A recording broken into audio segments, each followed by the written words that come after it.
Hey, welcome everybody. Here we go. It is episode 43 of Tough Bumps. My name is Matt Connerton, and of course, Eric Pilcher, as always, is here. Hello, Eric. Hello, on time, present, and accounted for.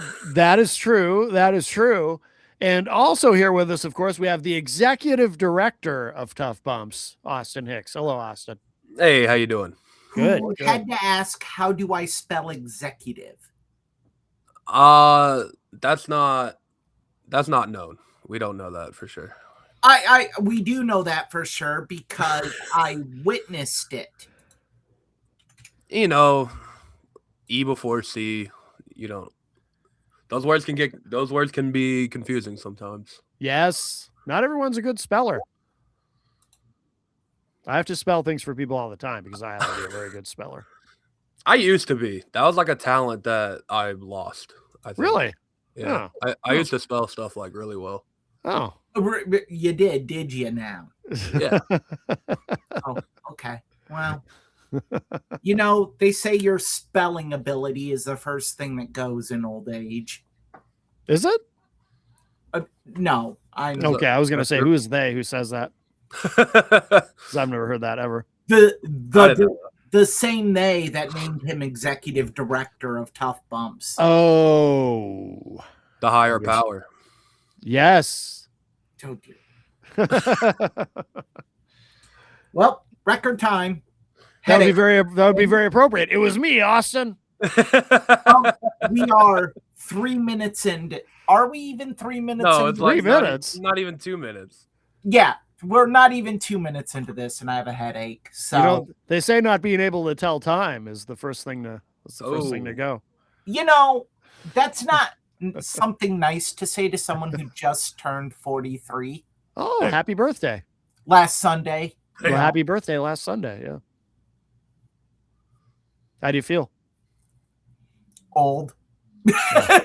like a guy who has minimal usage of his right arm. Oh. Let's say that. I feel old today. Wow. I'm sure you do. Drunky McDrunkerston. Whoa, hey, we're throwing out allegations. My goodness. You're right, Austin. We should really try to be nice because our news segment is not going to be nice. This right. There's a lot of bad here. Right. So you want to start with Hogan? Yeah, let's start with the Huckster. The Real American Netflix documentary that came out this week. Mm-hmm.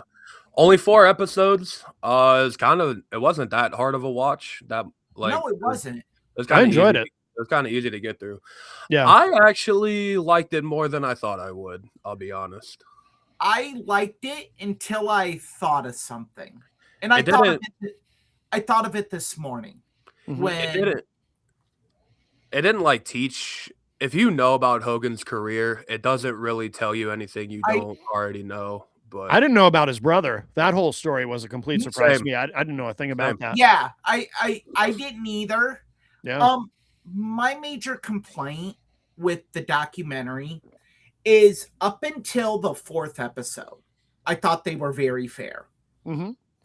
And I thought they did a great job of addressing controversies, which I still have not heard a logical reason why 20 minutes into this documentary, they decided to have Bret the Hitman Hart come in and basically just start bagging on Hogan. I'm not going to lie, the part of the documentary that got a legit laugh out of me it's during the 3rd episode, I think, when they're talking about WrestleMania 9. And yeah. And Hogan's like, I don't know, he came from Vince. It's just one of those deals. And Bret Hart takes a swig of his drink and goes, "Fuck you." Yeah, I like that too. Jenny and I like that. I was watching it and I'm like, oh, wonder who they're gonna get from Georgia to talk about Hogan's early days. And I'm like, maybe B. Brian Blair. Maybe they got Brutus to get in on this, which I would have been shocked given their current situation. Maybe they got Jimmy Hart. Maybe they got, and then I see Bret Hart on the screen and I'm like, why in the hell? Like, have we learned nothing from Brett being on documentaries? Like, what? No. I thought it was fine. I thought it made sense, just given because it kind of I felt like Brett was there to kind of give the counterpoint to, you know. Well, because No, I have no issue with Brett being there for WrestleMania 9 because Yeah, Brett's part of that. Brett and being there for the early career stuff about Hogan. It's like, Brett, you probably couldn't throw a bear hug. I kind of get what they were trying to do because they were talking about when Hogan first started and everybody and Jerry Lawler was like, which I was surprised he was a part of it. Jerry Lawler was like, yeah, he looked good, but he couldn't wrestle worth shit. And, you know, Bret Hart was like, yeah, I saw him in Memphis or whatever, and he just didn't look that good. And it was I just think there would have been better people. And you're right. I mean, Memphis, not Georgia. If you could have found somebody that Hogan actually worked with in Memphis, like that could have been cool. But Jimmy was in Memphis. Jerry Jarrett was in Memphis. Jeff Jarrett probably could have commented. But that's not even my main issue. My main issue is episode 4. We really get into the controversies surrounding Hogan. Like all of them. I thought Linda in the documentary came off as very grifterish in her approach because for over a decade now, you've been making these heinous allegations against Hulk. Mm-hmm. And now you're on there saying, "Oh, I loved him, and I've always loved him," and it's like, okay, you made some pretty serious allegations against this man, and I also did not like how Brooke Hogan's allegations were just completely not talked about. And I gotta say something about Linda though. I'm going to cut her some slack because I understand what you're saying, Eric. But the thing is, once somebody's dead, I mean that really changes everything in terms of. I mean, we've all lost people. We all know this. You know, maybe you lose somebody who you had a complicated. I mean, I know, losing my dad. You lose somebody who you maybe had a complicated relationship with, and everything in your mind around that kind of shifts a little bit because now.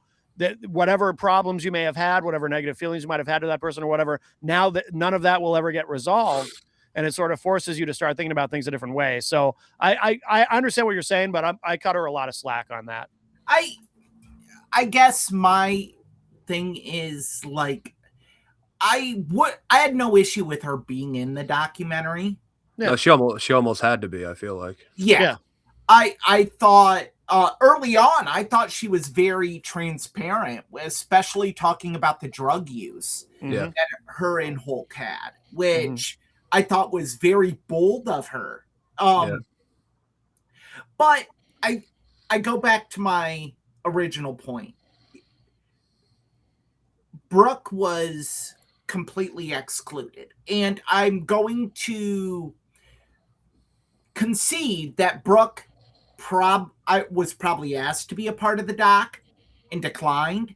Right. But there were still allegations she levied that should have been included.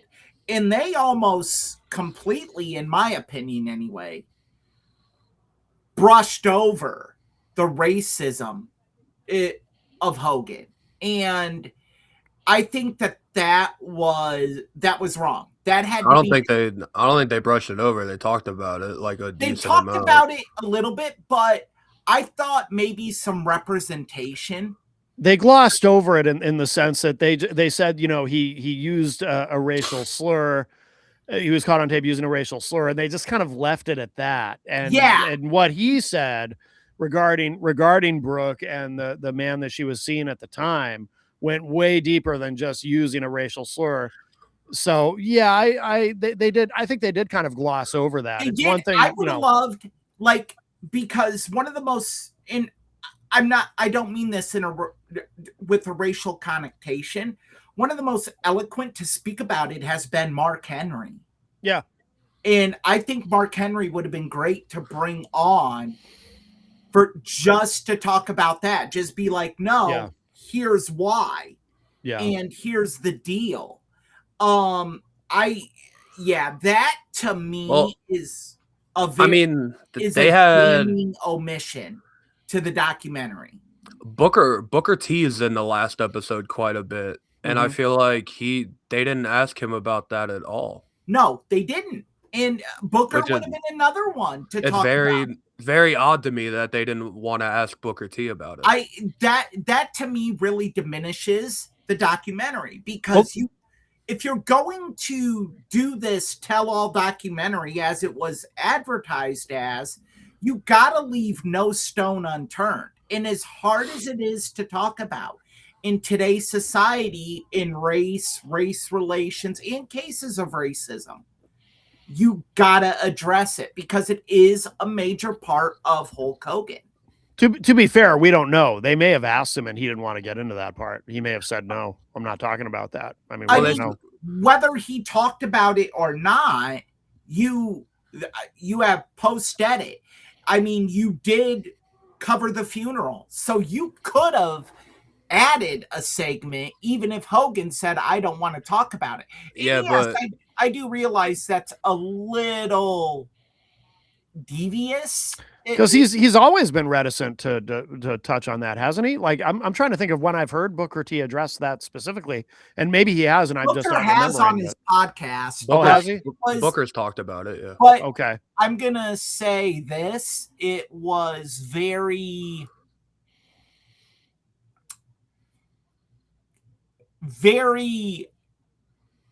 I don't want to upset the boss ish. It wasn't as pointed and as direct as Mark Henry. And maybe Booker legitimately feels the way he said on his podcast. Oh, you know what we should never forget about, though, too. Booker's thoughts on Hogan might be skewed in a way, and he can be forgiven for this because. And Eric, I remember you and I talked about this once. I don't think you were back on the show yet, Austin, at this time, but he wasn't. We had a conversation about this. When that infamous promo where Booker drops the N-word in WCW, Hulk Hogan went to bat for him, and Booker T has talked about this. Hulk Hogan went to bat for him with management and said, please don't fire him. I'm not offended. He just made a mistake. I like Booker T. Please don't fire him. And Booker T has always given Hogan credit for that, for saving his job. Because after that happened, he was sure he was gone. Hulk was probably excited he could say it on air then. Well, I don't think that's the case, but to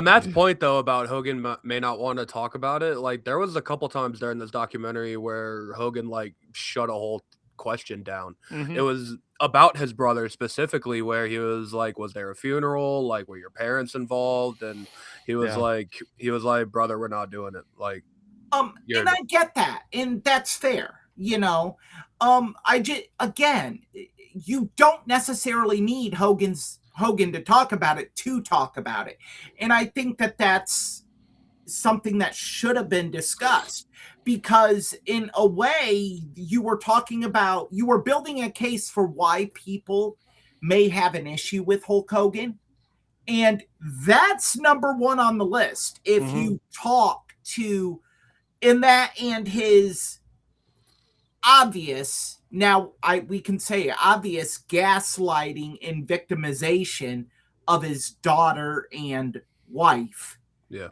I mean, back when we saw it on Hogan Knows Best, we thought it was funny and whatever. Now we realize, based on what we know about psychological spousal abuse, that, okay, Hulk might have been a sociopath. And people listening may say, well, Eric, you're just being overly dramatic. No, I'm not. Go back and watch those episodes of Hogan Knows Best.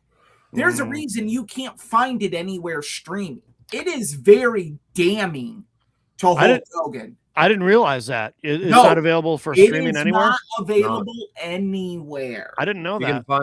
If you really want to find it, you can find it You can find it on YouTube if you really You want to can watch find it. it. You can find anything if you really want to. But Yeah. no, you can't go to like Tubi or Like- Pluto or a paid streaming service and watch Hogan Knows Best. You Well, probably, well, what- Brooke Knows Best. you probably never will either. Well, No. what happens in that final season? Because I had stopped watching. I had enough of it at a certain point. Wasn't it all about Hogan's last match? I thought. No, the last season was building up to that there was going to be this bit like Hogan and Terry and Linda's marriage was at a crossroads and all of this. But before the season premiered is when everything went down and they started divorce proceedings. So at that point, it got axed. Like, it was supposed to be a 2-part season. We only got part 1 of that season. Oh, okay. Because once legally you can't air, I'm pretty sure both Terry and Linda's representatives said that season cannot air. Oh, wow. Because there probably would have been damning evidence for or against either side. Yeah. Huh. And then it segued to Brooke Knows Best. Yeah, I remember And then that. you had Nick in his legal issues. Which they don't bring up at all. Well, this was a Hulk documentary. Yeah, I I had get no why, problem but with that. I get why they didn't, but I mean, to see Nick like prominently featured in this documentary is kind of like, ugh, you know what I mean? Yeah. It's like, I'm glad because I was going to mention that too, that I felt kind of disgusted. Yeah. Like that Nick has become so prominently featured now. It's like, do we forget about... He was just at WrestleMania. Like, yeah. Do we forget about the man who you turned into a quadriplegic? Yeah. Like, well, I kind of agree with you guys in principle, but in a practical sense, I mean, what do we really want though? Do we want, because of that, Nick has to spend the rest of his time locked away in a basement? I mean, what do you want to do about it? You know what I mean? At this point, I get it. I don't have the right answer. It's like there's nothing to do about it. It's just like I don't like seeing. I don't. Yeah, I just don't like seeing the guy on TV. Yeah. Like I'm just like anytime I see him, I'm just like piece of shit. I think it's cool though. Episode 3 was probably my favorite episode in this whole thing. When they went over the Hollywood Hogan stuff, and it was really cool to hear Hogan himself say that he probably should have just hung it up after the match with The Rock, like because it wasn't gonna get better than that for him. And then Vince being like, "Oh, I'm all the way back in on Hulk Hogan," and then you have Triple H going, "No." Like, he got a nostalgia pop. Like this ain't lasting. And I'm sorry, I feel like I've dominated this segment. I also did not like how they really just brushed over the infamous Shawn match at SummerSlam. I don't think they. I mean, they. Is there really all that much to talk about though? Yeah, I thought they talked about it adequately. I mean, why did because could tell the only side we've really heard about why it happened the way it did was Shawn's. Yeah. Like, and this could have been Hulk's opportunity to be like, no, brother, this is, I always believe that match was everything that happened in that match was Hulk's fault. It was all Hulk's ego in that. Well, because the story famously goes that they were supposed to have more than one match. They were supposed to have a trilogy. Yeah, and Hogan X-nayed that to only the SummerSlam match, and he pretty much the rumor is after the SummerSlam match. Yeah, and he demanded to go over on Shawn. So Sean said, And Sean's like, okay. fine, then. Well, and then Sean's like, fine, but I want to look strong in this so we can build to. Didn't. And also Hogan like almost like forced Sean to go heel when he absolutely didn't want to, I think. Yeah. I'm pretty sure that's how the story goes. I still cheered for Sean that night. Sean was sort of a tweener, I think, but that whole debacle though did lead to the next night on Raw, one of my all-time favorite Shawn Michaels promos. That promo was awesome. Who's your daddy? Yeah, the whole thing. You don't like me very much, do you, Montreal? Oh, the whole thing was so good. So good. And then Brett's music hits and he looks like he's gonna shit himself. And then he doesn't come out and he's doing the Bret Hart thing. Oh, so good. Everything about that promo is so good. Yeah. I look, I'll give my final thoughts on the Hogan doc and then you guys can have fun. Mm-hmm. I give it a 6 out of 10. I didn't hate it like I thought I would. I just think there were some glaring omissions that should have been addressed. Mm-hmm. And I still stand behind my Linda came off as a grifter in this. And Nick Hogan. I'm going to give it an 8 out of 10. I really liked it a lot. Jenny and I both did. We really enjoyed it. And Jenny hates Hogan. I don't hate. I view him as a complicated guy who had some pretty serious flaws, obviously. But I like the documentary. As far as omissions, yeah, and you know, people are making YouTube videos like James Romero saying, "Well, here this got left out, that got left out, and whatnot," and Brooks doing interviews saying this got left out and that got left out. But the thing is, I mean, ultimately, you can only fit so much stuff in there, and you know, they have to make decisions. They have to make hard choices about what's going to go in and what's going to. You know, unless you want it to be a 5-part documentary, which I would have been fine with. But I think they have to make some hard decisions about what goes in and what gets left out. But I think that despite that, I think it was a very balanced picture of Hulk Hogan. Probably more positive than negative overall. But then again, part of that might be my perception because he was such a big part of my childhood, obviously, as a wrestling fan. But I think it was pretty fair overall, and I'm okay with some stuff being. I know he had multiple affairs. You know, they didn't talk. They only, I think, really only talked about one. They only brought up the one, yeah. Yeah. But he had other affairs. You know, he was definitely a flawed character in a lot of ways, and of course, they didn't drill down enough on the what he actually said during his racist comments, which was horrific. Yeah. But overall, I give it an 8 out of 10. I thought it was really well done. I think though, like James Romero, I see that he posted a 50+ minute video. Yeah.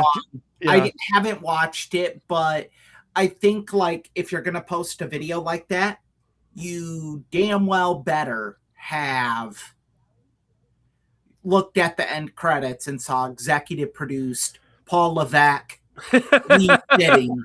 Like you got to concede some things here. Like, you can't sit here and expect that it's going to be the self-destruction of the Ultimate Warrior. Right. A complete hatchet job. I don't want us to come off as we're nitpicking, but at the same time, we also got to give our fair and unbiased opinion. Yeah. I give the Hogan doc, I'll say a 7 out of 10. I was kind of interested in this when they dropped the trailer for it because they were like, "Oh, this is the last interview Hogan made when he was alive." So I had this thought in my head that this is when he was gonna finally open up and tell all truths and like just get it all out there. And he kind of did for the most part. I only noticed a couple of lies that he told. Being the bassist for Metallica. Yeah. But I think if you remember Hulk Hogan from your childhood and wrestling, you stopped watching wrestling in the 90s or whenever Hogan's full-time run winded down, I think those kind of people will love this documentary. It's just the hardcore wrestling fans like us and people on the internet. It's like, it's not telling us anything we don't already know. And you kind of had to come into this thinking that WWE was only going to tell you what they wanted you to know about Hogan. Yes, they had to bring up the sex tape. They had to bring up the racism, but they did it in a way that, you know, they did it in a way that it's like not it wasn't what it should have been, I think. Yeah. I thought like the trailer made it sound like it was going to be this explosive tell-all. And if you went into it wanting that and expecting that, I think Dark Side of the Ring, as great of a series as it is, has spoiled wrestling fans. Yeah. So when something like this comes out, we're like, oh, okay. As brutally honest as Dark Side is for the most part. But I enjoyed my time watching the documentary. It kept me focused in. And I'm not a Hulk Hogan fan at all. I hate the guy, if I'm gonna be brutally honest. But there has to be at least a base layer of respect for what he did for wrestling. Reverence. Right. Yeah, you have to respect what the guy did for the business while also understanding that he's not that great of a guy. So this isn't going to be like a documentary I'll ever watch again. No. But Right. It was a good little 4-episode documentary. And with WWE being on Netflix, they were going to try to put Hogan in the best light they could have possibly put him in. Yeah. So it wasn't a bad documentary, I'll say. I'll 7 out of 10. I'm going to end this segment the best way we can. Fuck you. Fuck you. Well, shall we move on to there's another individual Brett's had trouble with. Oh dear God. On occasion. There he is. God. That is taken from his appearance on Ariel Helwani's recent program. 55 minutes of incoherent, drunken rambling. I haven't watched the whole thing. I've only seen clips. I have not, and I have no desire to. Yeah, I've only seen clips. I haven't watched all of it, and I never will. Yeah. Be hard to sit through. Yeah. You want to talk about guys I'm just sick of. Like, guys that I just look at and I don't wish harm upon him. Good. But is there like a basement of a retirement community we can throw him in and just be done? Like, it's every time he opens his mouth, it is, and we are talking about Nate, Ric Flair. Yes. It is complete, unadulterated bullshit. He's attacking someone who has given him the world, or bashing someone that you're just like, where is this coming from? And that was like, I have literally summed up the whole 55 minutes on the Ariel Helwani show in those 3 points. Yeah. He said something like he slept with more women than Wilt Chamberlain. And some of them were heavyweights, he said. Yeah. And in today's world, who's proud of that? Yeah, right. That's not the flex. That's not a flex. Gene Simmons doesn't even use that shtick anymore. No. He used to. No, that's very 80s talk. Yeah. You know what I mean? Reprehensible. Yeah. I mean, I could talk about my college days, which Austin was alive for those, and Austin witnessed them. Like, what are you saying? What do you mean Austin witnessed them? He witnessed parties and I thought I was there. And he had his first drink courtesy of one of my parties. That's true. Yep. Okay. Yep. 6-year-old Austin. All right. Asked if you could have a glass of it. Asked if you could have a drink of juice. Someone had it sitting on a TV tray, and we're like, we're playing Rock Band. Yeah, sure. He picked it up and chugged it, and it was a screwdriver.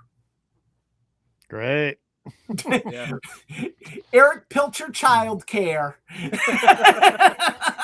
You know that's going to get used against you by the guy in New York. You know what?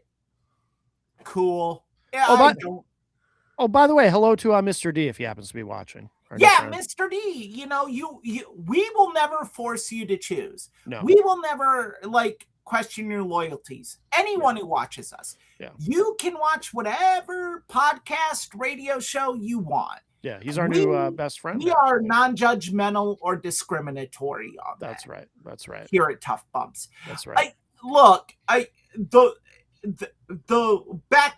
back on track. The Will Chamberlain thing was just stupid. And I was just like, Rick, who cares? And then he's like, yeah, like Austin said, some of them were heavyweights. Okay, you still had sex with them. So obviously there's attraction there. What could you imagine being one of these women and hearing that?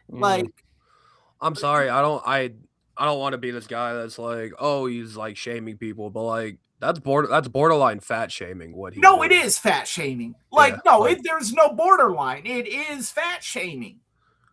Yeah. It's disgusting. There's no place for it in society now. But this is a guy who still to this day doesn't look at what he did on the plane ride from hell as sexual assault. Right. And it is.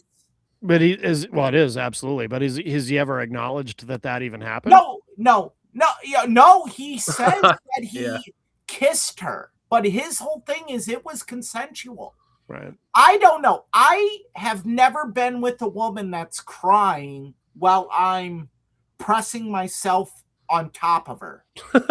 Well, that's a feather in your cap. Good. Yeah, thank you.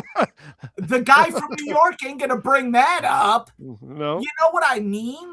Right. What part of that would be consensual? And you had guys that witnessed it that said, no, it wasn't consensual. Right. Rob Van Dam is like, it didn't look consensual. Right. But yeah, he we'll address the WrestleMania allegation. Then we'll get into the meat and potatoes of this. He said that he was banned from WrestleMania because after last year, when Tiffany and Charlotte had their unscripted promo battle on SmackDown, he called Ludwig Kaiser and said, I will beat your ass. And Ludwig Kaiser allegedly went to Paul, Triple H, and cried about it. And because of that, Ric Flair was banned from WrestleMania this year. Do you believe any of that? So it's complete bullshit. So if the match happened last year and WrestleMania was in Vegas last year, and this was a problem from last year, wouldn't it make more sense if he wasn't allowed to attend last year instead of this year? That's when the story gets a little weird to me. It's a good point. And because of the fact he legally can't attend WrestleMania. Yeah. He has an AEW contract. Yeah. He still does? Yes. I believe so, yes. Okay. It goes back to his whole thing against Roots of Fight that WWE said he couldn't be a part of it. It's because WWE has signed a deal with Roots of Fight. Okay. You are an AEW contracted talent, you dumb fucking moron. I didn't even know that was even still. What is he? I believe he has an AEW Legends deal. They their version of a Legends deal. He had an AEW figure released near the end of last year. I didn't realize that. Okay. I'm pretty sure he still has shirts on AEW shop. Oh wow. Okay. Yeah, so no, Rick is full of crap. Yeah. Does anyone on this show or listening live sit here and think that Ric Flair could scratch Ludwig Kaiser. No, a strong gust of wind would knock this dude over at this point. Like, what is Ludwig Kaiser gonna do to this guy? Like, Right.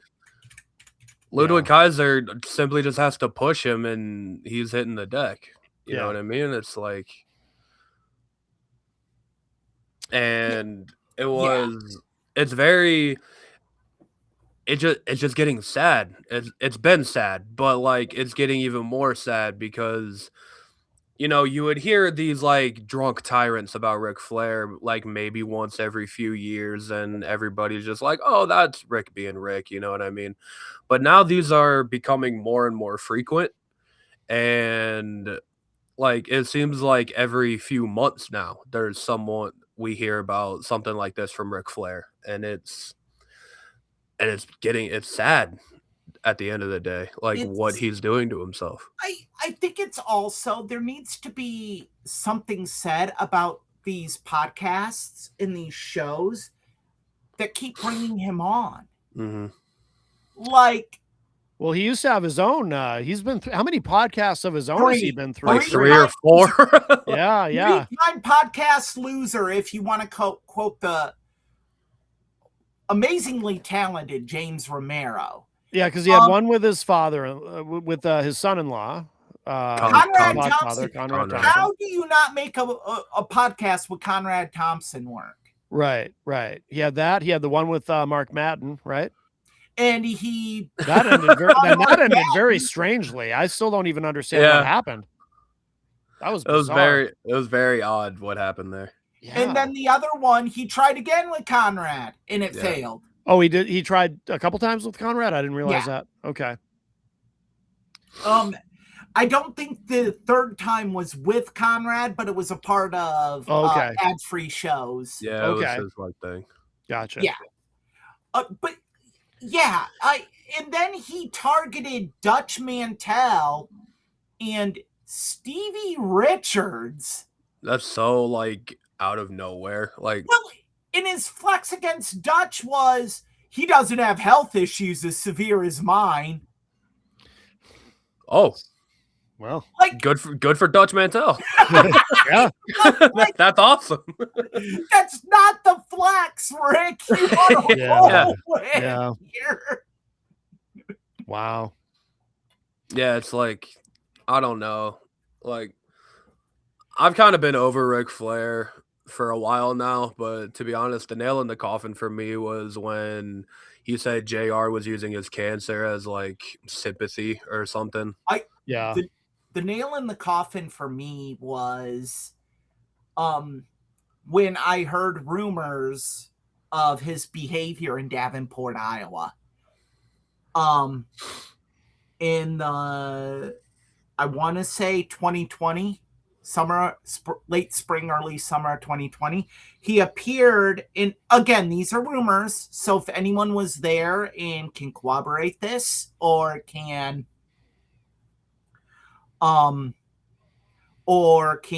dispute it, by all means reach out to one of us and we will address it. But there were rumors that he showed up to a Scott County wrestling event for a meet and greet and was buzzed and was hitting on women nonstop. And even if they were with a man, hitting on them because he's Ric Flair, woo, and disparaging guys. You're there as a favor to Seth Rollins. Mm-hmm. And he's admitted that. Oh, I was there as a favor to that Seth guy. Rollins, yeah. And it's like, and I hate how he does that. You know their names, Rick. Oh yeah, that's an old tactic that predates him. Yeah. When you want to discredit somebody, you pretend you don't even know their name. Yeah, like he kept calling Dutch Mantel Zeb. Yeah, because no one can be more over than the Nature Boy. Right. It's like, what are you doing? Yeah. And then Steve, like his critiques against Stevie Richards and James Romero. He targeted James Romero in this. Yeah. None of that surprises me though, because they do go after Flair. I mean, rightfully so. Yeah, right. Yeah. Like, okay, then Rick, how about you grow a pair, go on the show, and confront them?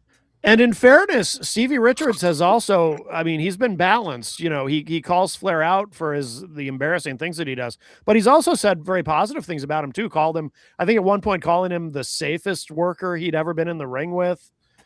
Talking about how his punches always looked really good, but they never connected, and he always knew there was no chance of him getting injured when working with Flair, that kind of thing. So he said some positive things too. But yeah, and look. Here's the deal. And James Romero said it best, and I'm going to paraphrase him a little bit. Can you do it with his accent? I'm not even going to try that. What about? Okay. All right, never mind. It's a tough accent. It is. I can't do a British accent. I sound like an Australian having a stroke if I attempt it.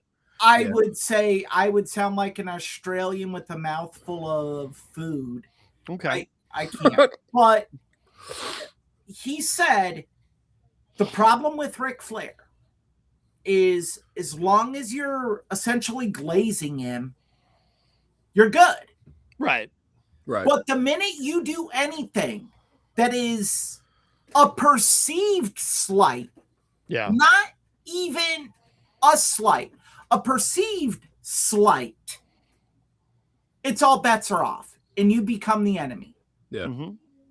I mean, the guy tried to make his daughter walking out at WrestleMania about him. Mm-hmm. Posting on social media, him sitting at a bar. Did Flair post that himself, or was someone just filming him? I think Flair posted it himself. Okay. Him sitting at a bar crying as his daughter walked out at WrestleMania. Well, that's the kind of that's like the classic Ric Flair thing, though. If someone even mentions Charlotte's name to him, he starts crying. Yeah, and it's like, brother. he's known for being a crier. I forget who it was who said that, but somebody said nobody cries more. It was somebody from his era. The Four Horsemen era said nobody cries more than Ric Flair. Brett? Was it Brett? It might have been wasn't. Brett. It wasn't Brett. It was somebody. I think it might have been one of the Road Warriors. But yeah, one of them said, it might have been Arn. It might have been Arn. I try not to get on him too much for that because, like, it's cool. You're proud of your daughter, as a dad should be. But, like, dude, when you're in an interview and someone even mentions her name and you can't even get a sentence out, it's like, holy shit, man. Yeah. Like, can we please get it together? Yeah. Bruh, it's okay. You were a shit dad. We get it. But it's stuff like that you are like, dude. And why would you attack? And I keep circling back to this because I think it's a key point. You can attack Dutch Mantel, who has achieved a lot in this business. Mm-hmm. Not as much as Ric Flair, but I think Dutch is more respected in the business today than Ric Flair is. I agree. Right. Yeah, because I've never really heard anyone other than Flair. I've never heard anyone really say a bad word about Dutch Mantel. Some African American wrestlers from WCW in the 80s have. Oh, really? That I'm gonna chalk that up to WCW was an old boys network. Oh, yeah.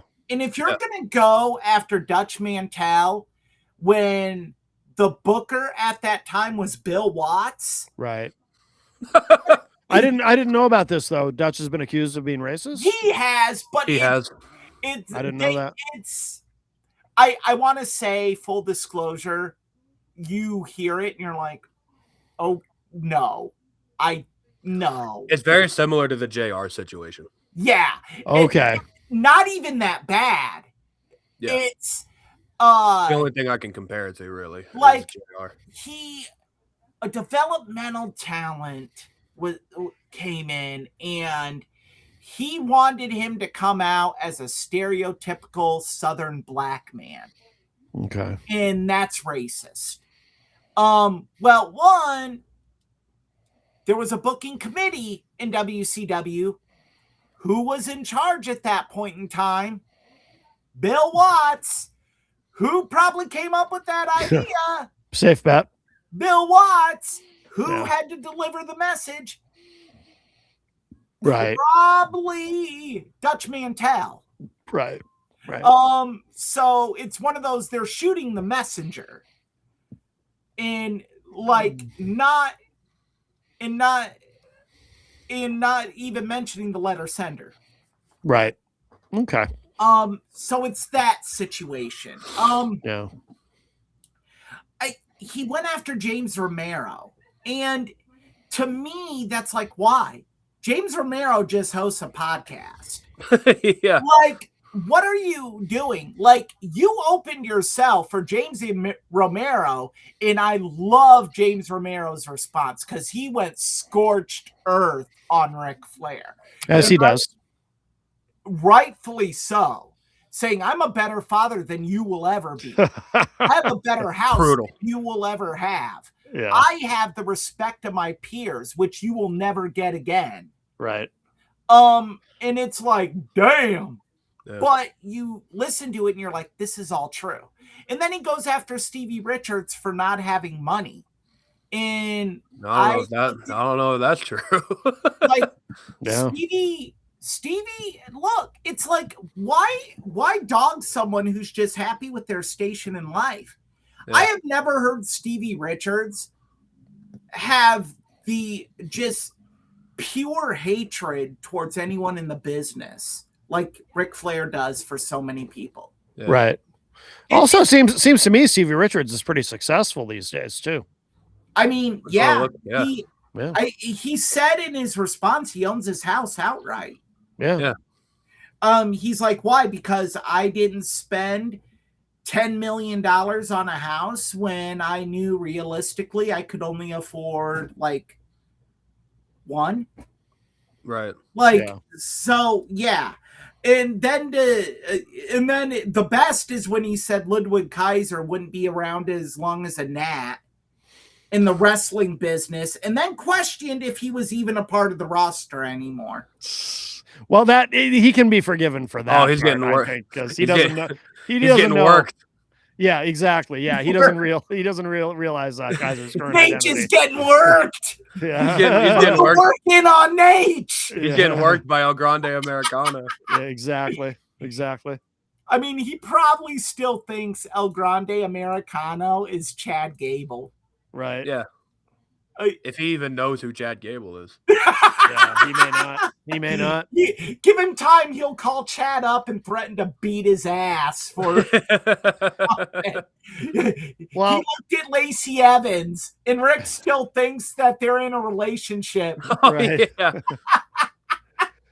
Well, anything more on the nature? Or should we move on to the next item on the undercard? Fuck you, Nate. All right. Fair enough. All right, here we go. Well, someone who was Ludwig Kaiser, by the way, was not released, but good. We do have our series of post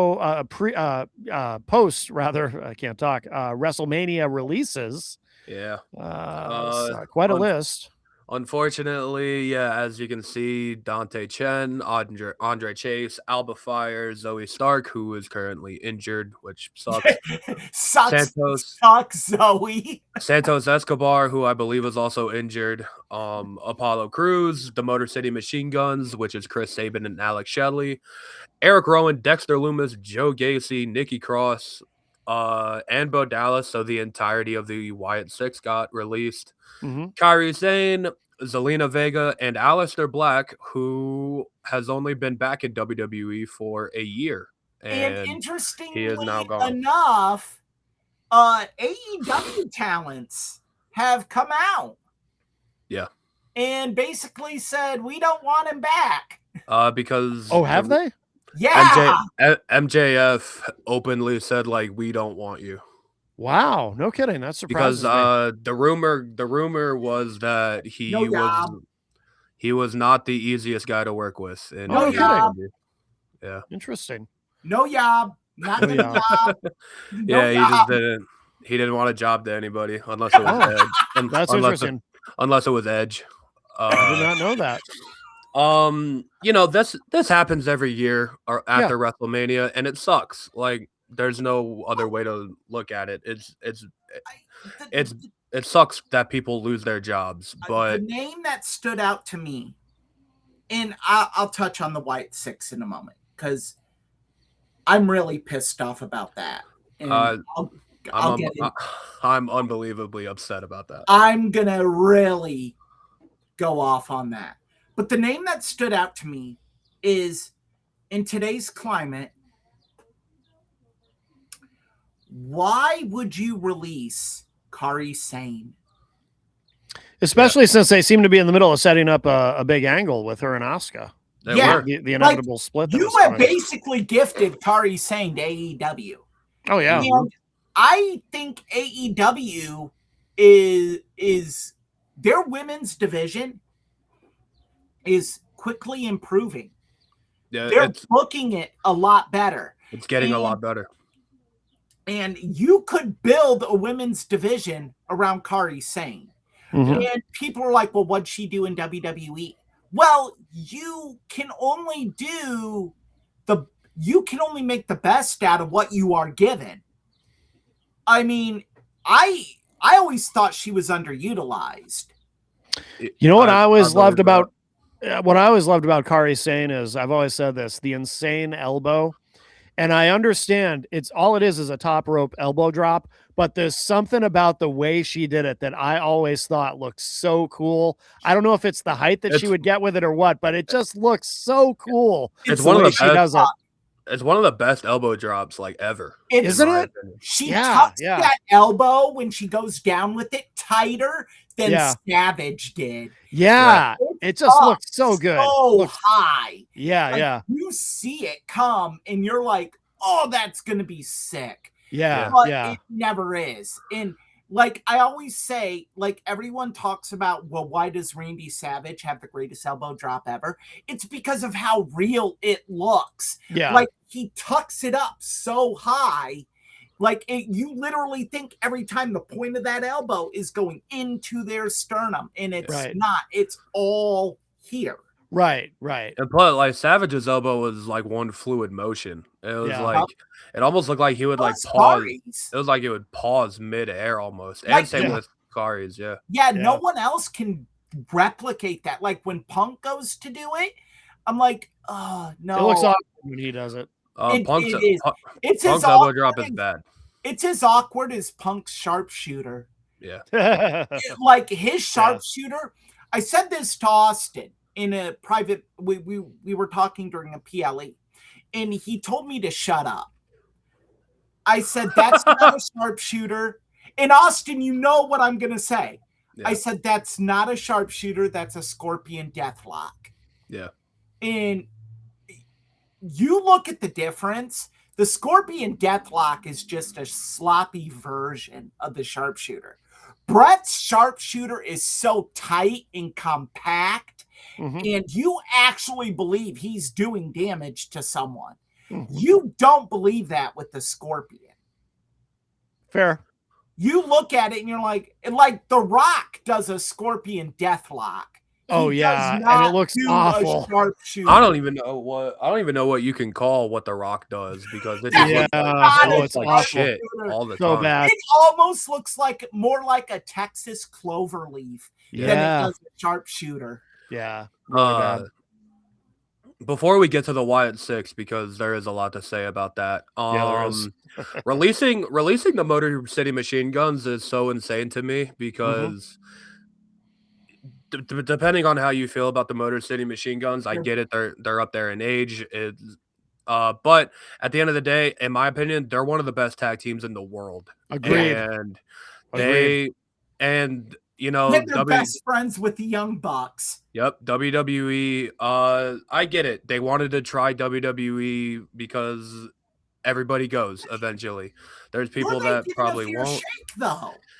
I mean, they put WWE strapped them right when they came in, and then it's like they didn't know what to do with them. Well, they never. It seems like they never let them go out there and just wrestle. It was just they would throw them in these like 8-minute TV matches where it's impossible to get heat or impossible to get over.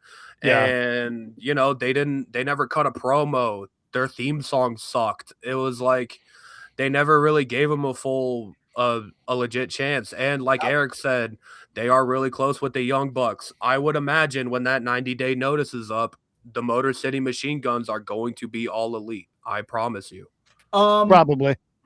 I have heard some of these talents cut in their contract had, if they are released, they do not have a 90-day no compete. Really? So it's going to be interesting to see what happens. So on Twitter, someone made a very good point where if the Motor City Machine Guns do indeed have a 90 days from now, AEW Dynamite is going to be in Detroit, Michigan. So imagine the debut for the Motor City Machine Guns in AEW in Detroit. And then 90 days from now would be July. It would be July something. And Will I think key thing to think about here. That's around Wimbledon. Mm-hmm. Dynamite might be preempted. It could. And that might because I would love it. I would love it if it were live and they did it. Yeah. I hope they're able to pull it off. Because Godspeed, AEW. Because I would imagine if they are able to, they run Motor City Machine Guns versus Young Bucks in Wembley Stadium. I would imagine they would do that if they can. And I mean, it doesn't need any build. You do not need a build for that. It's the Motor City Machine Guns versus the Young Bucks. That's the build. That's the story. Two of the greatest tag teams of all time going at it. There. All right. How do I write this? And someone just needs to go up to him and hit him in the head and be like, stop. Yeah. No build. We don't need it. It wouldn't surprise me if Tony Khan has contracts ready for these guys now. Like, it honestly wouldn't shock me. He's like calling them up like, hey, I'm gonna have who's a wrestler I'm not using right now? I'm gonna have Bowens talk to you. Yeah. Answer his call. You know what else is weird about their release too is they had this interesting little storyline developing with Candice LeRae. She actually helped them win, and because she was trying to get Alex Shelley to help Gargano. I'm shocked that Johnny that Gargano didn't get cut because he is not renewing his contract. Oh, maybe he's gonna go join. I don't know when. I don't know when his contract's up. He had injury time added. Okay. And that's probably why, because I have also read that if they have injury time added to your contract and they cut you, you're a free agent. You're free and clear. You can go do whatever, which that would tie into Santos Escobar and Zoe Stark because they're injured.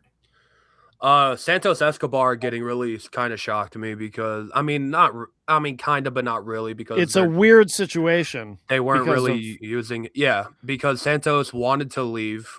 I think he technically did leave, but they brought him back really quickly, and for a lot of money apparently. Yeah, and they didn't use him at all. Yeah. He was gonna be a part of AAA, but I don't even think they made it that far with it. And he gets cut again, and Santos Escobar is really good. Santos Escobar is great. Yeah. If he goes to AEW, and I just want to say this, I don't want like everyone in here to like, they're all elite, because AEW's roster is massive to begin with, but there are people that are must-haves, like the Motor City Machine Guns, like Santos Escobar. I think the four, sorry to cut you off, Austin, the four must-signs, AEW. The rest, who cares? Yeah. the 4 must signs are Motor City Machine Guns, Kari Sane, Santos Escobar. The rest, I mean, you could sign Apollo Crews and put him in the Hurt Business, maybe. You could. Yeah. I would maybe Joe Gacy. I know we're going to talk about the Wyatt Six in a minute, but I think Joe Gacy is very talented. Yeah. Right.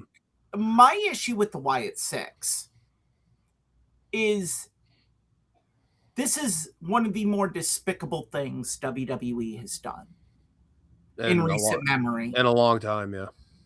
You brought them back to make money off a dead man's documentary and merchandise. Yeah. Full stop. That is the only reason. You had no plan to use them. These individuals have families. They have families to support. If you were just going to bring them back for that, be open and honest with them. But you couldn't do that because you knew that they would probably say no. Yeah. I feel like you're assuming a lot, though. I mean, you know, sometimes a creative team just fails. I think they probably brought them back and did have big things in mind, and then they just couldn't figure out how to do it. And it is not to defend them, but it is a little tricky with that gimmick. I don't know. I mean, what do you do with it? I can see where maybe they got to a point with it. You know, it certainly didn't help having them in this endless feud with MFT. Oh my God. God. Which made me, and I was a big Wyatt Six fan, that whole thing made me just not care anymore about the Wyatt Six. It's unfortunate because I'm sure you guys remember the Wyatt Six debut. It's one of the best, in my opinion, it's one of the best Raw segments ever, in my opinion. It is so good. And the promos with Bo Dallas and Uncle Howdy talking to each other are incredible. And I agree. It seems like after that, they just gave up. They didn't care. And then they were off TV for a while. And then they brought him back and they gave him the tag belts. And then they were just kind of doing nothing after that. And it came to a point where you had a very hot angle and a very hot idea, but there was no execution there. Right. And it sucks because you could tell how much they wanted this to work, especially Bo Dallas. Bo Dallas did everything he could to make this work for Bray Wyatt. I think the stable was always going to be fighting an uphill battle because without Bray Wyatt there, unfortunately, it's hard for a Wyatt Six stable to work and fully see out his vision for it. I agree. But the solution to that is you have the leader of the stable actually work matches. Yeah, but that's also true. Bo Dallas also hardly ever wrestled. Right. And you gotta have that. And you gotta put them, to piggyback off Matt's point, you gotta put them in situations where they can get over. Right. They're not going to get over being in a feud with the MFTs. It isn't going to happen. Well, the other thing... Oh, go ahead, Eric. I was just going to conclude. You got to put them in meaningful feuds with stakes and not just ladder matches for the tag titles. Have Nikki Cross wrestle for a women's title. Yeah. Have someone wrestle for a singles title. Hell, put Uncle Howdy in a main event or two. Yeah. When you have a stable, you got to build the stable up. You can't just rely on a name. And that's why I'm saying you grifted this just to make money off Bray Wyatt's name. Well, the other thing that the other possible missed opportunity too is they never pulled the trigger on Alexa Bliss being a part of the Wyatt Six. I remember that. They bounced that around like it was teased for so long. Eventually, it was a cock tease, is all it was. Yeah. If you eventually tease someone there for so long, they're going to lose interest. Right. It's anything, like any type of relationship. fans in sports, anything. They're just going to be like, I'm done. I don't care. And I think I know why they didn't, because there was probably, and I'm sure it was discussed, obviously, but there may have been some on the creative team who said, we might be devaluing Alexa Bliss because this is a mid-card gimmick, or they were treating it like a mid-card gimmick, But you're unfortunately. devaluing, but it's added value to have her in a tag with Charlotte that's going nowhere now. Well, actually, they got some mileage out of that, though. They got did, minimal. They would have gotten more mileage putting her in the Wyatt Six than they would have out of the Charlotte thing. Probably. The Charlotte thing is interchangeable. You could have had any woman join Charlotte and do the "we're not friends" gimmick. Maybe. I don't know. I think they do have a certain chemistry, those two together, but that certain chemistry is overrated. I stand behind the fact you could have had anyone do that. I'm skeptical about that, but I think adding Alexa Bliss to the Wyatt Six and making her sister Abigail or something like, or whatever her name was going to be, it would have added a lot to the Wyatt Six. I think. Bo Dallas cutting those promos backstage was great. Mm-hmm. But if you need somebody to talk in front of a crowd and you're not confident in Bo Dallas doing that, Alexa Bliss is great at that. Mm-hmm. You actually have the Uncle Howdy character do a lot of talking. No, not live. No, just backstage. You got to have that live interaction. Again, I'm sorry to cut you guys off, but that's a very good point, Austin. You got to have that live interaction so the fans build them up. That's what was a part of the major attraction with Bray Wyatt is the fans embraced him.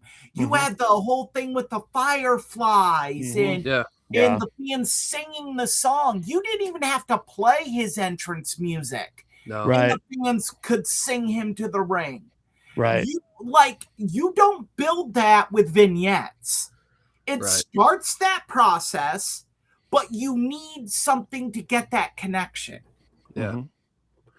Mm-hmm. And, Nikki Cross during this entire Wyatt Six run, I don't think wrestled a match. Nope. Right. She didn't wrestle at all. And, Eric Rowan, and I think the tag team of the thing was Joe Gacy and Dexter Lumis, I believe. Mm-hmm. And, Eric Rowan just standing there, not doing anything really. It's just like, there was no clear-cut plan for this stable, in my opinion. They kept teasing Eric Rowan versus Talatonga. Am I saying his name right? The big guy in the MFT. Yeah, they kind of teased that, but it sucks because if you read about what Bray Wyatt's plan for the Wyatt Six was, it was going to be something. It was going to be his most ambitious thing. What's that? It was going to be. Step aside for a quick second. Okay. It was going to be. And I can hear. Bray Wyatt's plan for the Wyatt Six. It seems like we're never going to see what that plan is, and Bo is going to try his best to see that vision out, and WWE or whoever just seemed like they didn't really care, and that really sucks because that was kind of our lasting memory, or not memory, but it was kind of our lasting image of Bray Wyatt in WWE TV. And now we don't have that anymore. And it sucks. It sucks for everybody to lose their job. Yeah. And Aleister Black and Zelina Vega honestly surprises me a lot because it seemed like they were trying at least to do something with them. Oh yeah, and I liked what they were doing. I really liked the entrance. Yeah. And when was it? Was like February or January. Like Aleister Black beat Randy Orton clean on a SmackDown. Yeah. And that went nowhere, and now he is gone. Same with Zelina Vega, which she's been there a long time. Zelina Vega's been there a while, and it seemed like they didn't have anything for her before the Aleister Black thing, so why not put them together? Right. And I don't know where Aleister Black goes from here, to be honest. I don't know either. I'm thinking Same with Zelina Vega, to be honest. I don't know where they go. Look, there will be, opportunities for him overseas independently. Yeah. Because that's where he got his start as Tommy End. So I think that'll be there for him. I don't think AEW is in the cards. I don't think so either.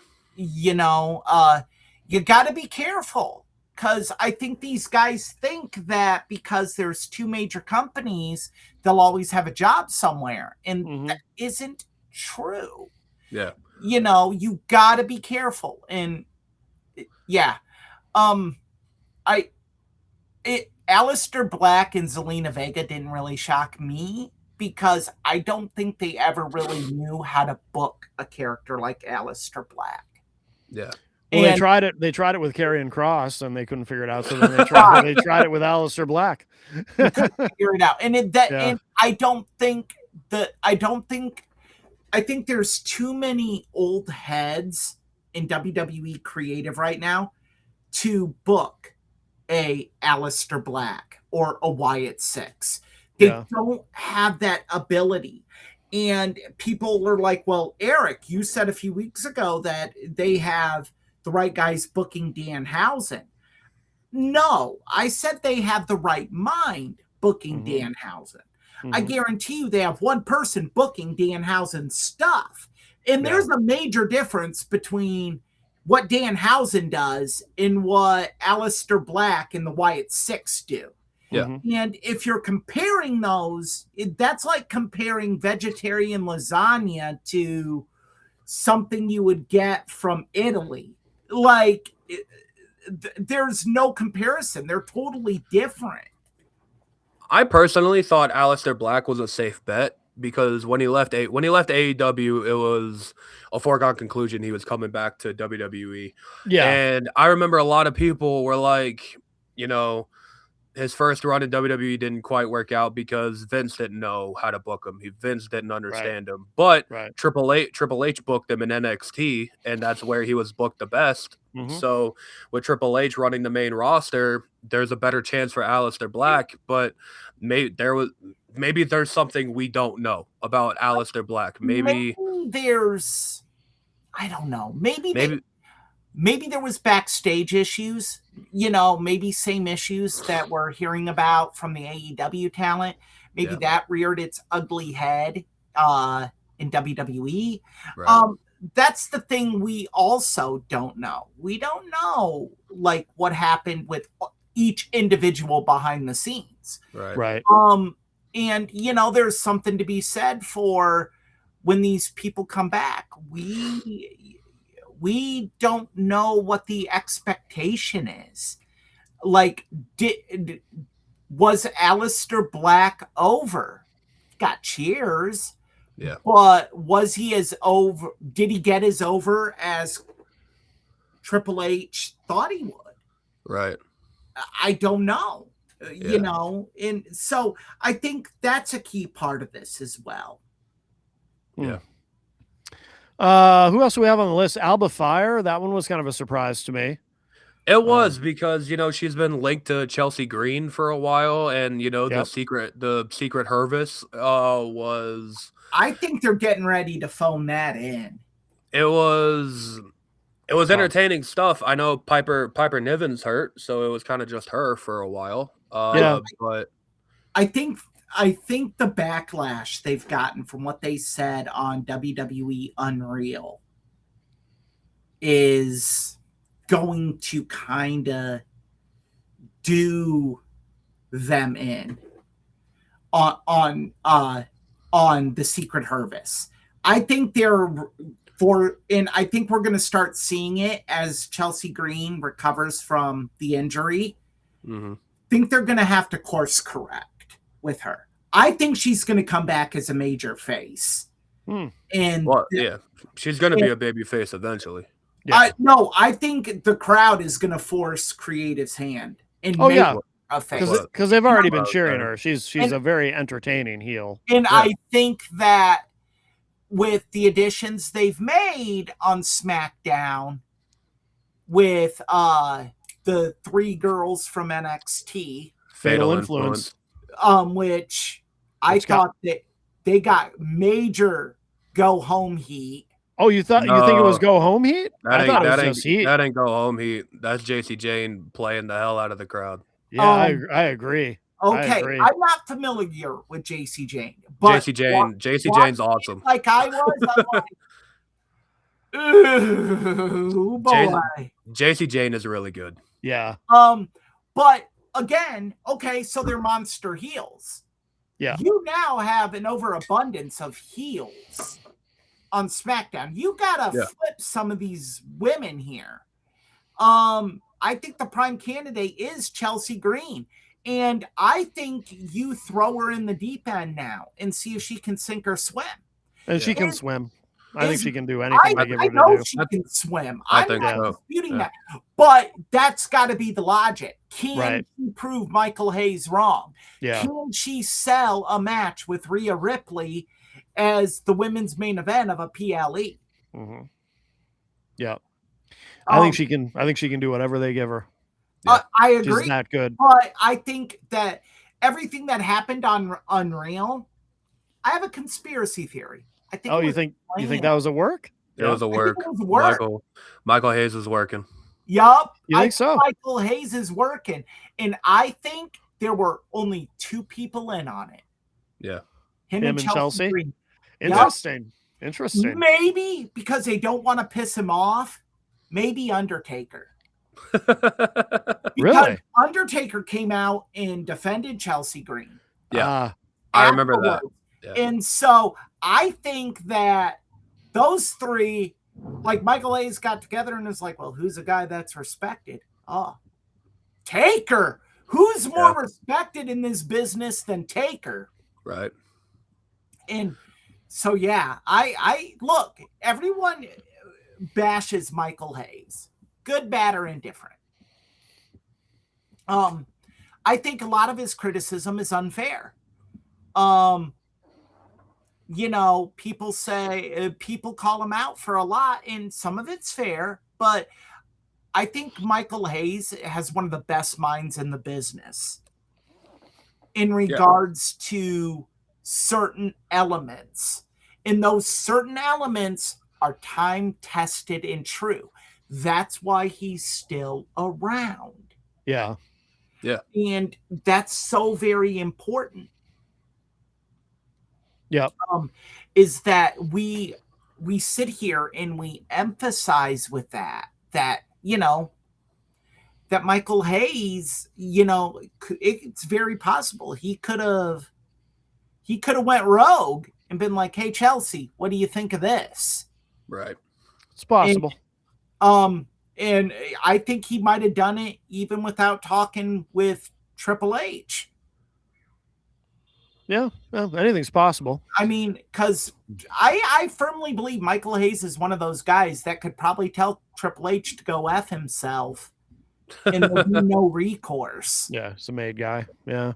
Yeah, like I don't even think Bruce Pritchard has that caveat with Triple H. We also had Zoe Stark, who I don't know. That's unfortunate. She's young though. She'll bounce back. She may end up in AEW. It's just tough because of that gruesome injury like she just had, and all of a sudden she doesn't have a job, and that's brutal.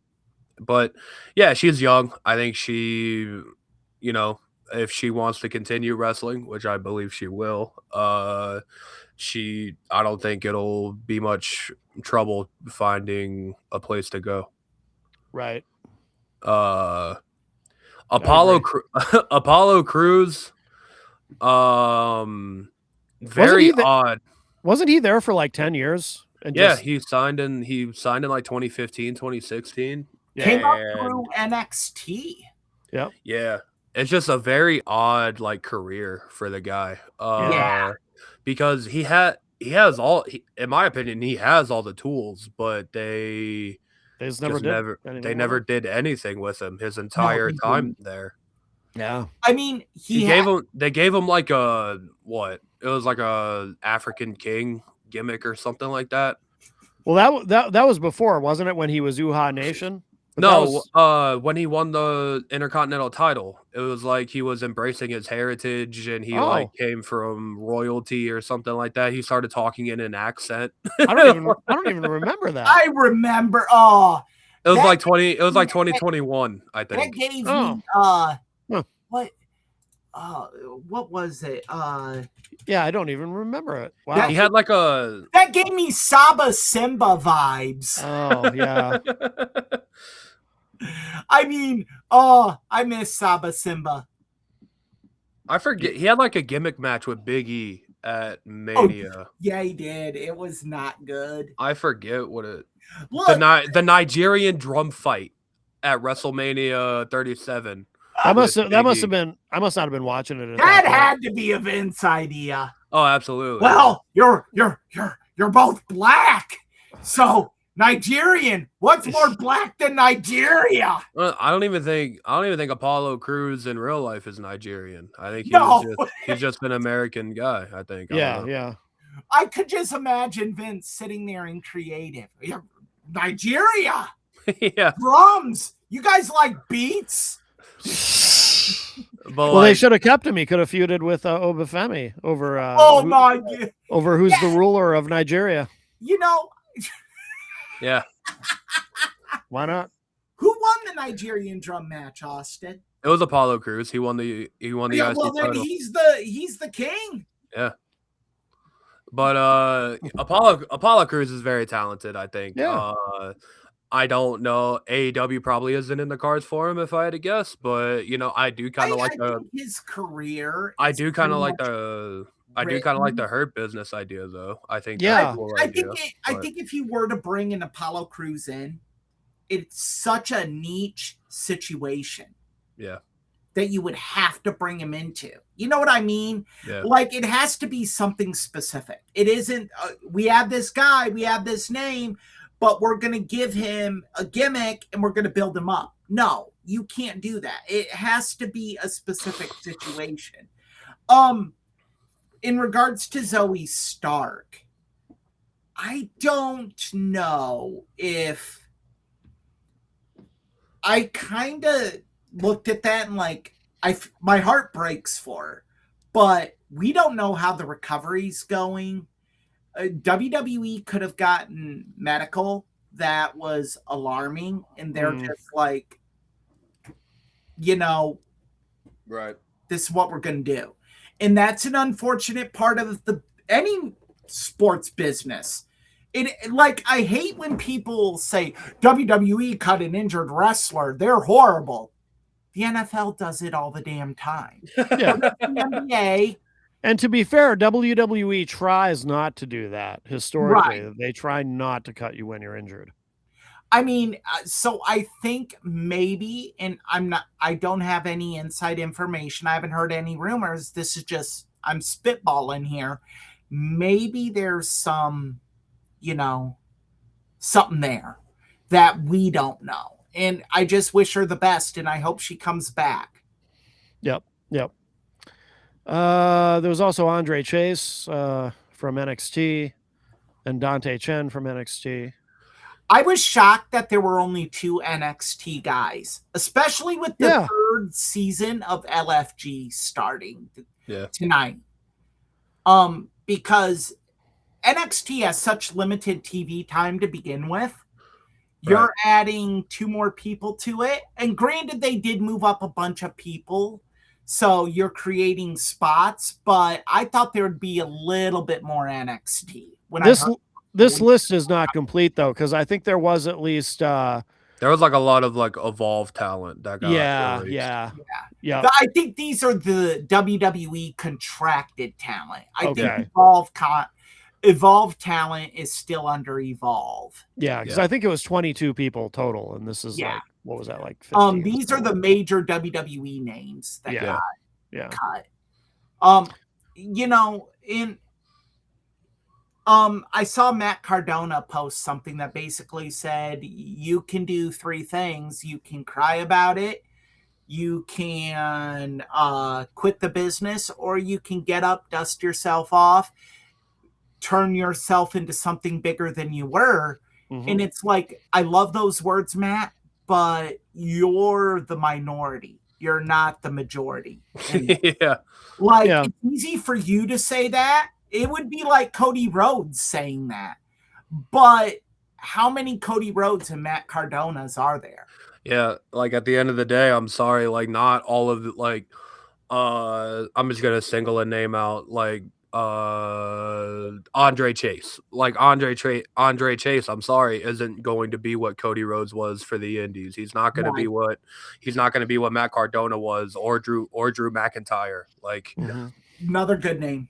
it is a Yep. very small minority of people that are cut can go to the Indies and do what they did. Like it That's just true. isn't that Mhm.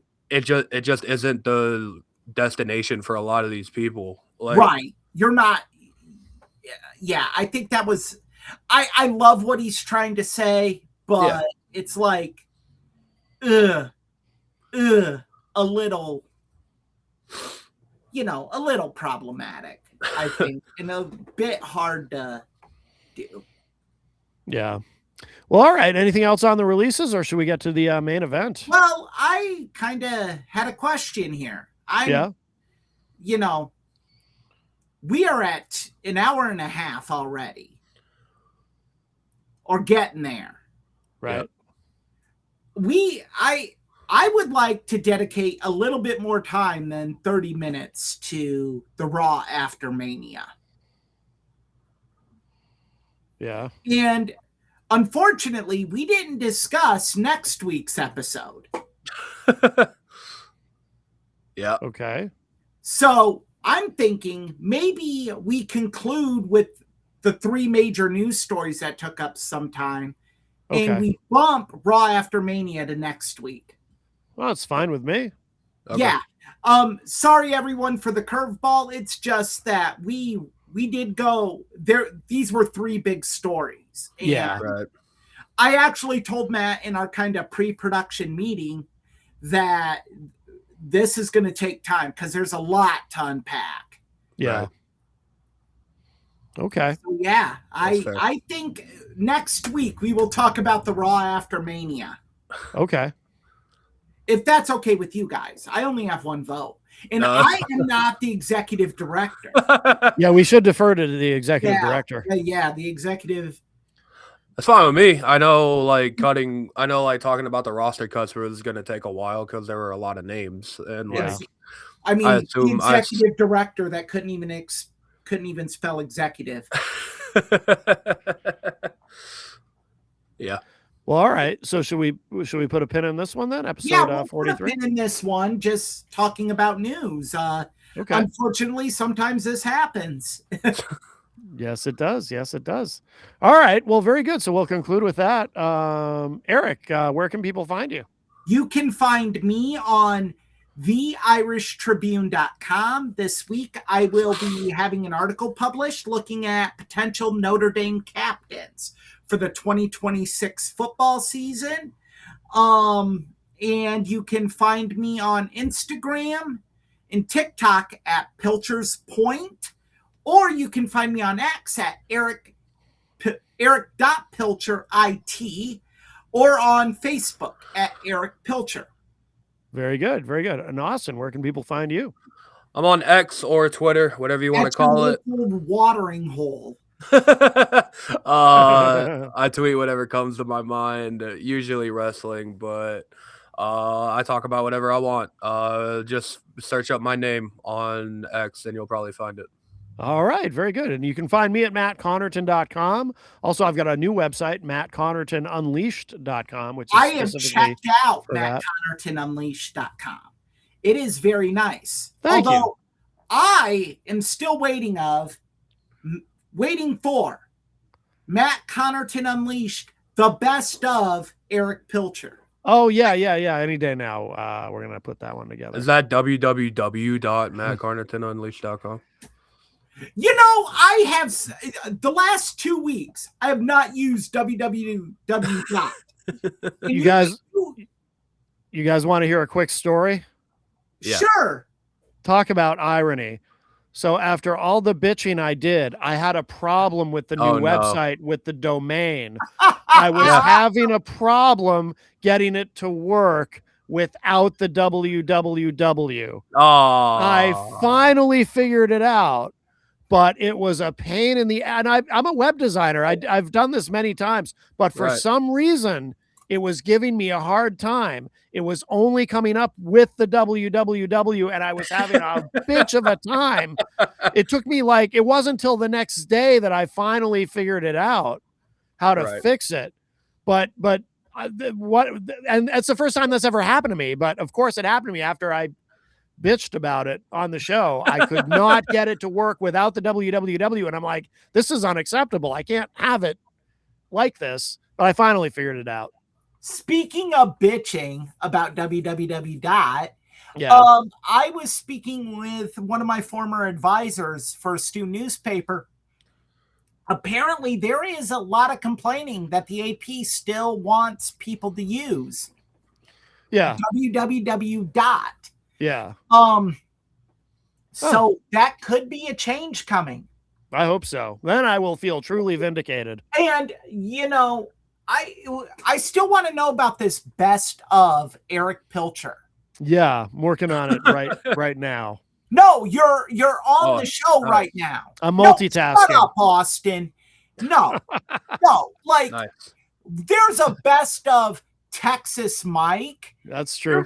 There's a best of Gonzo. That's true. There's a best of. I'm surprised you don't have a best of Loco Jose. Yeah, we do not have a best of that. I would have been spoken to about that if I had made one. We do not have a best of Eric Pilcher. That's and there true. are many contributions there to choose from. That's true. You're not wrong. Yes. The thing is, contributions, what you do in this business. I know all about that. He's the executive director. He knows about that. The higher power. Yes. You know what? You are moments away from me sending you to be the higher power. What does that even mean? What? I don't want to meet Vince McMahon. No, a higher power. Like who you would meet at the pearly gates. I am going to. Oh, I get it. Yeah. Now, because you made me explain it, it doesn't have the gravitas. It really doesn't. No. No. I didn't know what you meant at first. I was like, what?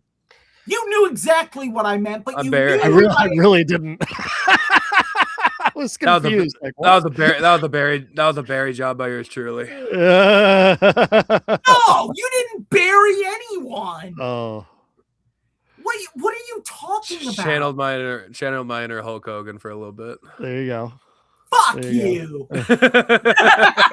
All right. On that note, episode 43 in the books. Thanks, everybody. Bye. Bye-bye.